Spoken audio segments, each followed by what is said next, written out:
Welcome to my channel.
The Battle of Horseshoe Bend, 1814.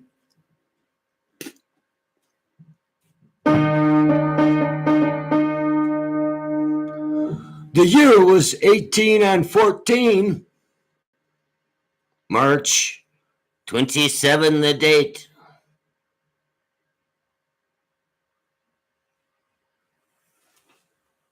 The War of 1812 was on.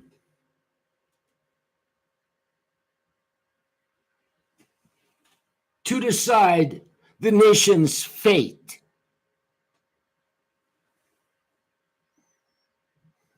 The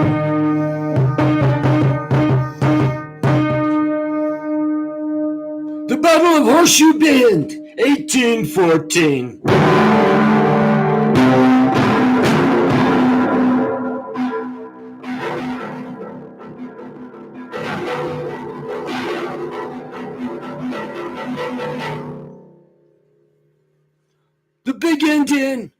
The big war and Indian wars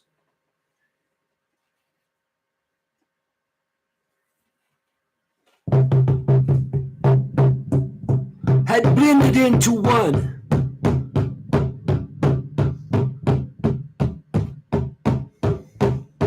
Since tribes of Creek Indians had joined the British gun.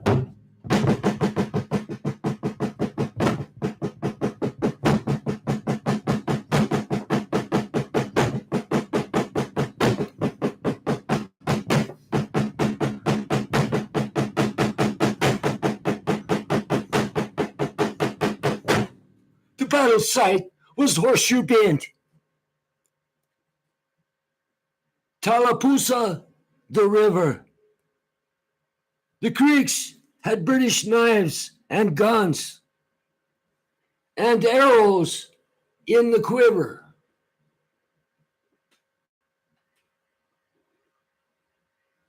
The Creek tribe barricades were tough, built of dirt and rock and tree. Their big canoes were moored nearby in case of a need to flee.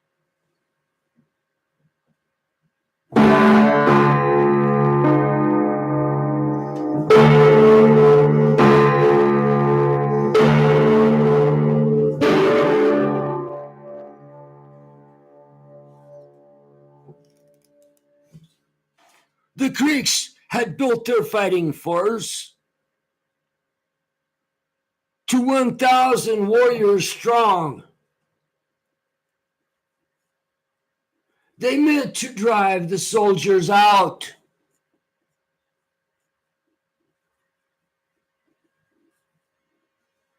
To right what they saw was wrong.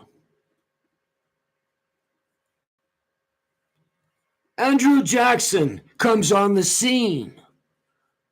His army 2,000 strong. They meant to drive the soldiers out. To right what they saw was wrong.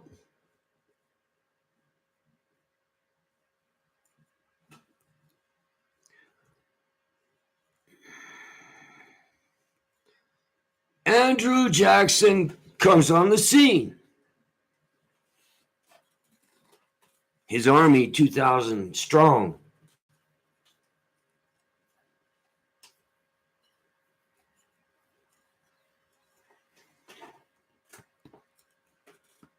$1,400 fighting whites.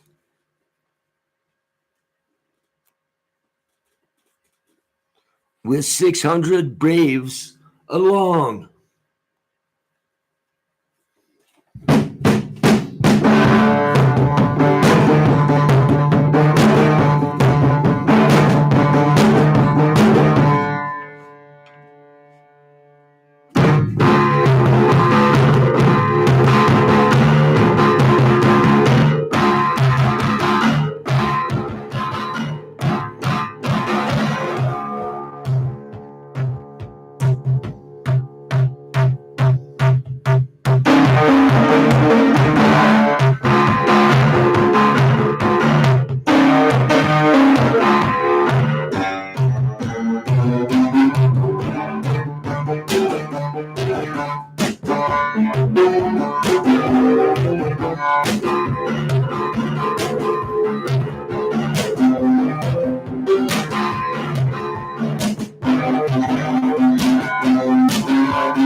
These friendly Indian fighters were Cherokee and some Creek, Chickasaws and Choctaw too. Ready all havoc to wreck. The Indians and white troops too had made atrocity claims. They probably were all true. That added more stress and strain.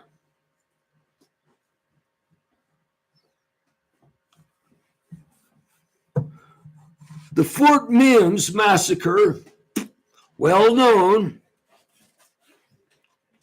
250 whites died. It set the stage for the big fight. Exterminate Creeks, they cried.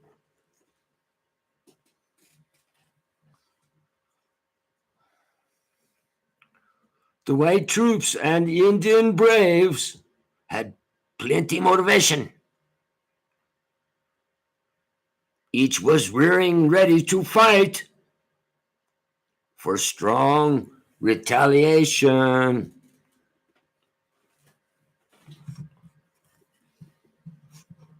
General Jackson's health was poor.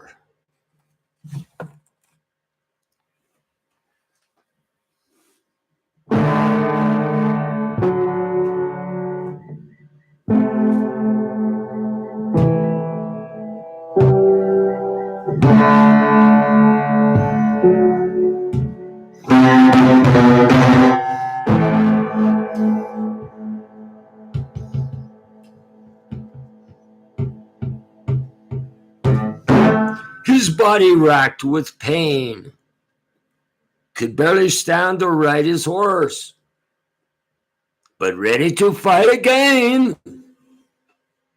Before the fiery battle raged,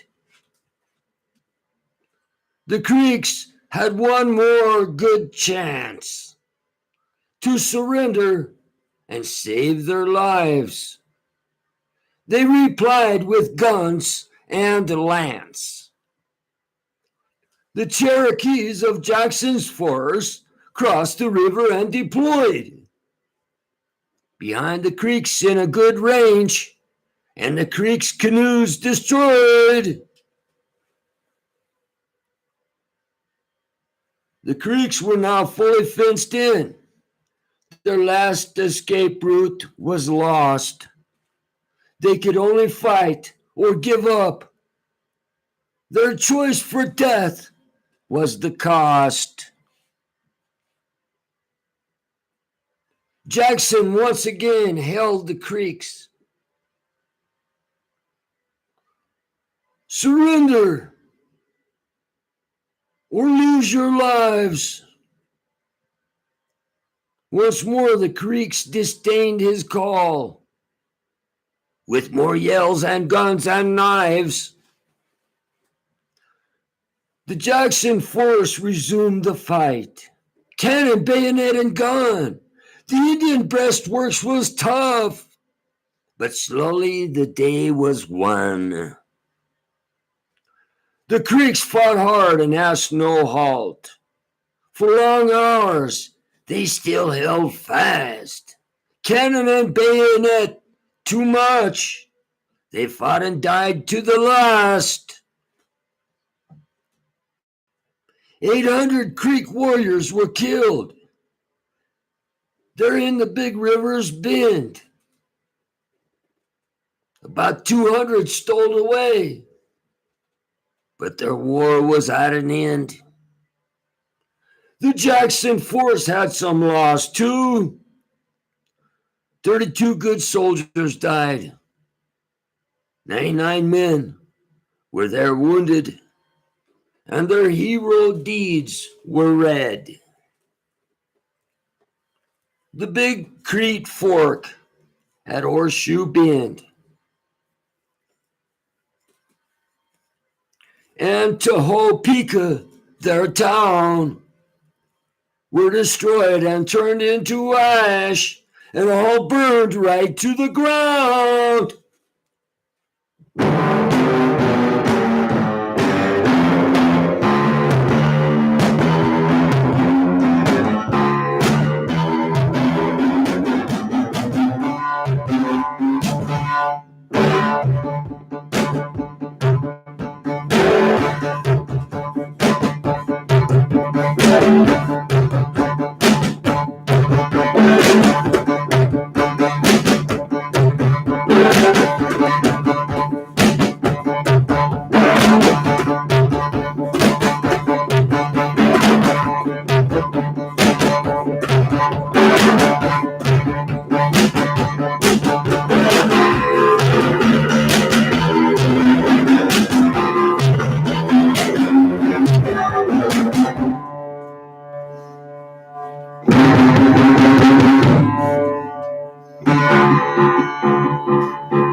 The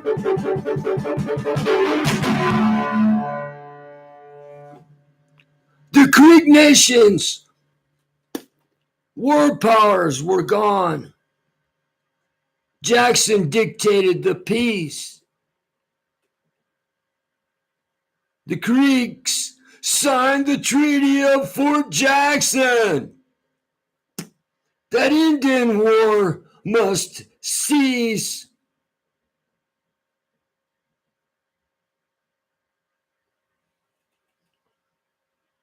In that Treaty of Fort Jackson, the Creeks gave up their homeland. On August 9th, 1814, General Jackson's demand. That Horseshoe Bend battle event had long-range results too. The British lost more southern power. Their battle plans all askew.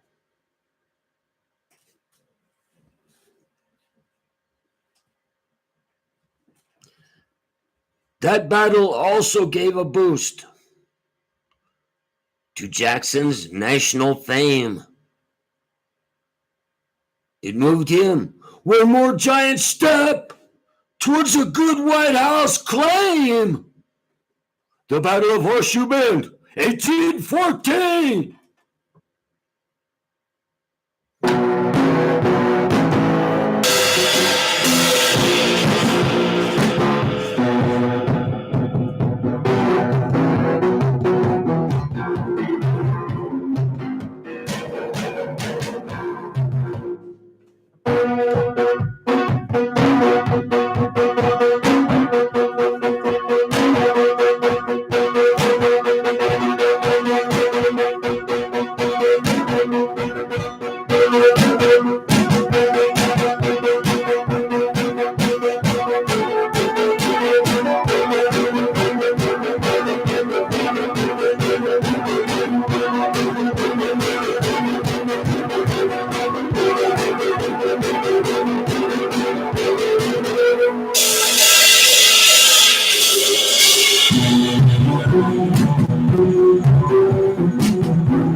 The Battle of Horseshoe Bend, 1814.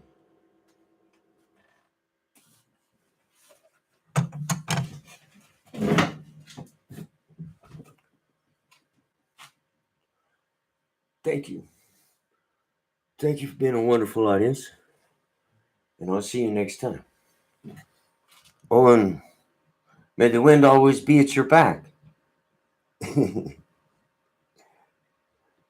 So, see you next time.